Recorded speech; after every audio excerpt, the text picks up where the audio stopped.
This is an AIDungeon story about the noble named Whillip. The inspirations for this video were Why Humans Don't Go to War, Slay the Princess, the Fallout series, and Doctor Who. You can find the links to them and the editor who made this video in the description below.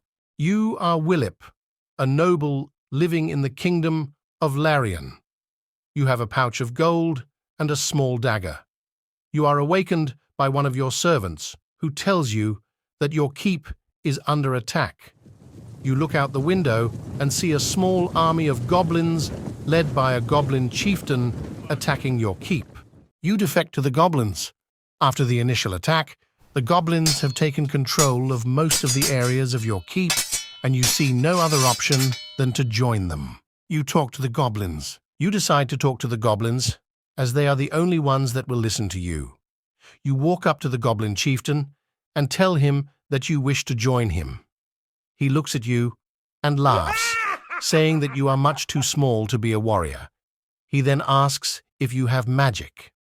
You say, "No, I just want to join you. I'm normal." He laughs again and says that you are very normal indeed. He tells you that you will have to fight and kills you.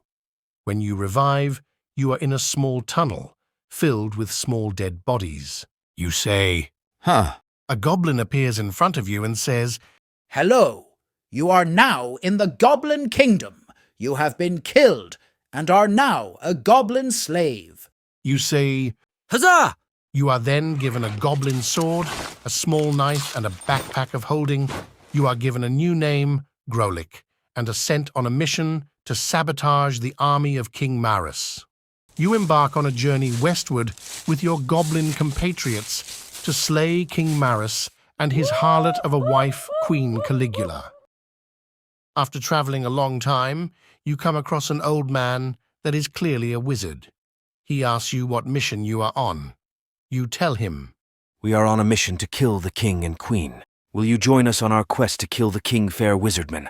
He says, "I do not believe I can help you in that matter, but I will give you my final words." He then gives you a small wooden rod carved with an image of a skull and crossbones. You carry on to slay the king. You come across the king and his wife in their chambers. The king is fast asleep, but the queen has been watching a magic show in front of her fireplace. She has fallen asleep mid-sentence. You, using the goblin sword given to you by your new masters, raise the sword and bury it into the queen's chest. You pull the blade out of her chest, and the fire that was in the fireplace goes out. You stab the king, and you run. You run through the halls of the palace with the rest of your companions. Time to run, lads! You are then given new weapons, a large crossbow and a wooden shield. You are also given a new name, Sir Kit.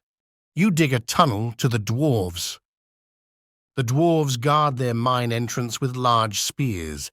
They look at you and say, "We only allow dwarves of royal blood to enter our kingdom. You are not of royal blood. Fuck you and your culture of midget. Rah! You dwarf rock munchers!" and stab one of the guards. You get out of the tunnel you dug and head back to the rest of your companions. After a long time, you come across a mine entrance. "Anyone there?" You hear a voice say, "Go away. We won't let you in. We are a closed society. I am Sir Kit, the future king of this land. I demand to be let in. Who are you? What are you doing here?" The dwarf says, "I'm called Dirge. I am the leader of this community, and I protect our entrance.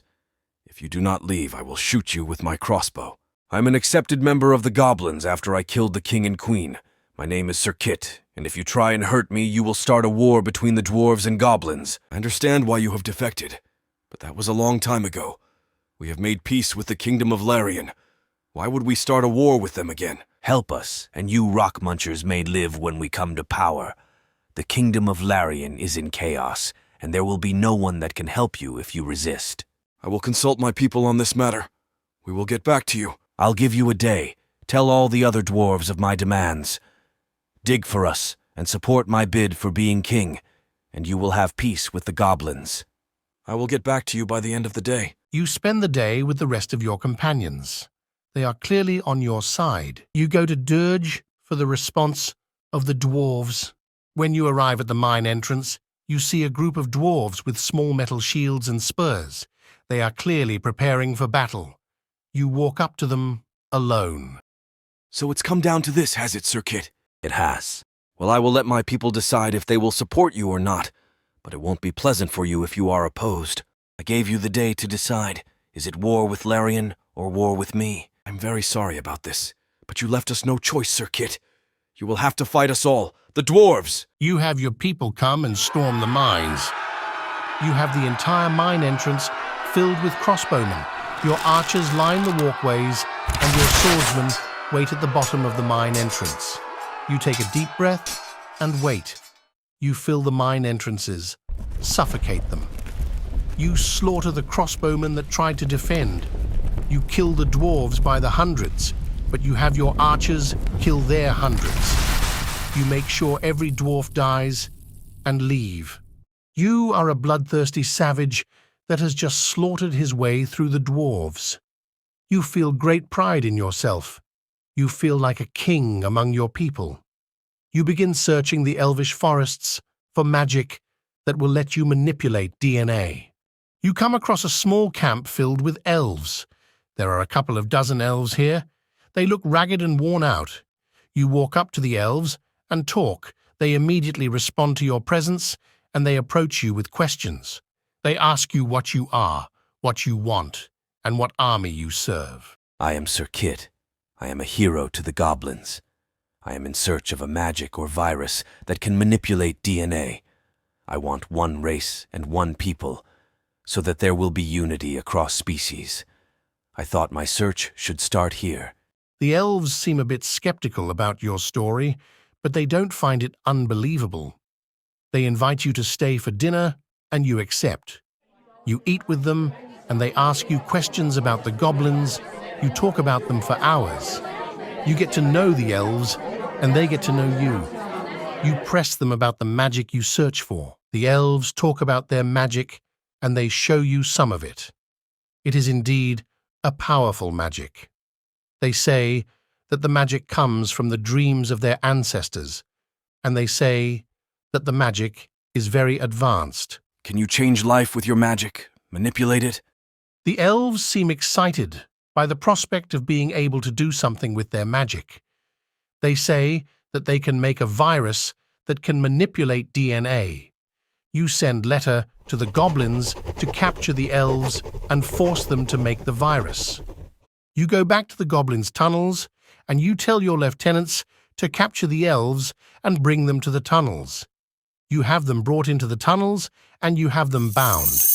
You force them to make the virus that manipulates DNA for you. It only takes a few hours for them to comply. You have them take the virus and observe its effects. The virus seems to work as expected. You watch as your soldiers transform, their features changing, their skin becoming grey, and their eyes becoming larger and redder. They look like a different species now, a different people. You dunk the elves in the virus and have your new species take the rest of the goblins and turn them. You have an army of manipulated goblins that will serve you and obey your every command. You have an entire army that you can control and direct. You gather everyone together for a speech. You have the entire army of goblins gathered in the center of the mine. You address them. One race, one people, one master. Together we are meta-humans. All will we be us in unity. The goblins cheer in response. You have them dig deeper into the mines, and you have the mines filled with supplies and weapons, and you have a growing army of manipulated goblins. You march into the kingless kingdom of Larian and turn every person you find into a meta-human. You march into the kingdom of Larian and you begin to spread your plague. You begin to infect people and you begin to change them. You see a few humans die and some elves die. You attempt to conquer Larian. You see your army grow in number and you see your army of infected grow to a size that dwarfs the elves that once lived there. You see your army grow, and you see the people of Larian grow fearful. You march to every end of Larian. You march to the ends of the kingdom, and you see the people of the kingless kingdom cower in fear. The elves begin to mass their forces in preparation for war, but you have no intention of waiting around. You pause the assault on Larian and fully invade the elvish forests. You commandeer elven transports, and you have your army march on the elvish capital, and you see the elves begin to gather their forces, and you see the elven kings gather to lead their people to battle. You attack the kings with all of your forces.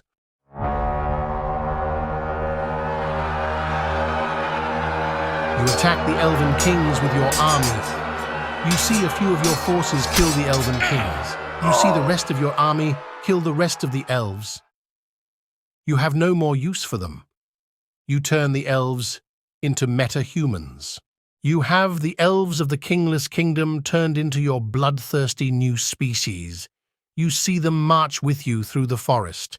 You see them fight and die at your side.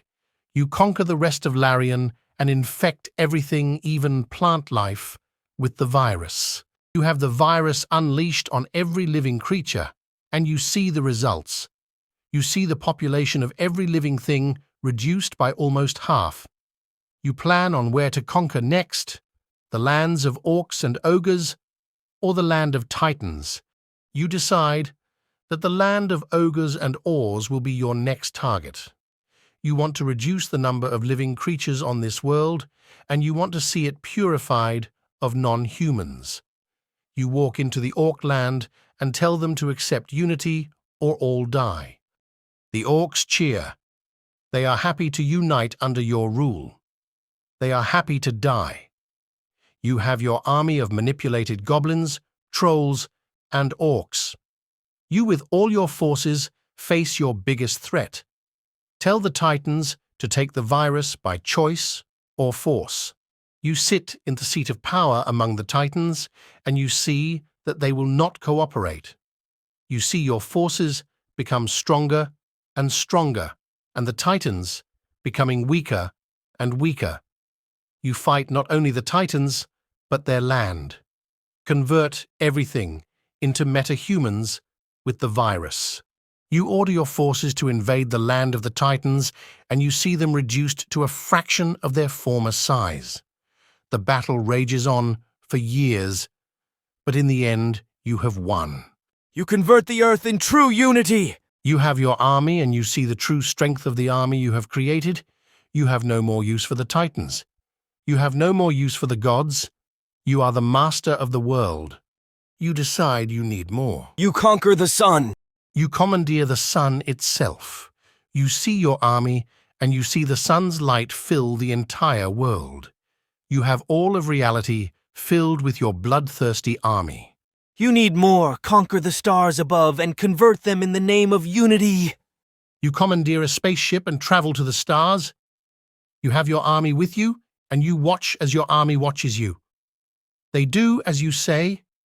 They fight and die at your side. They fear you. They love you. They are all you need.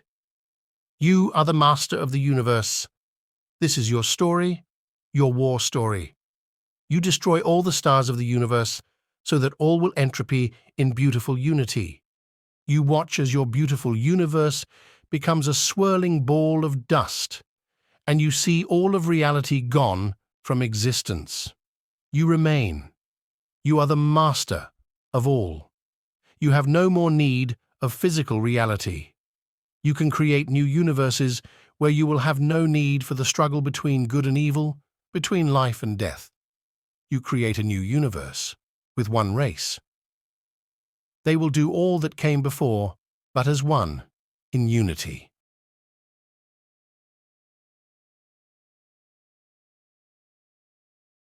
You create a new universe.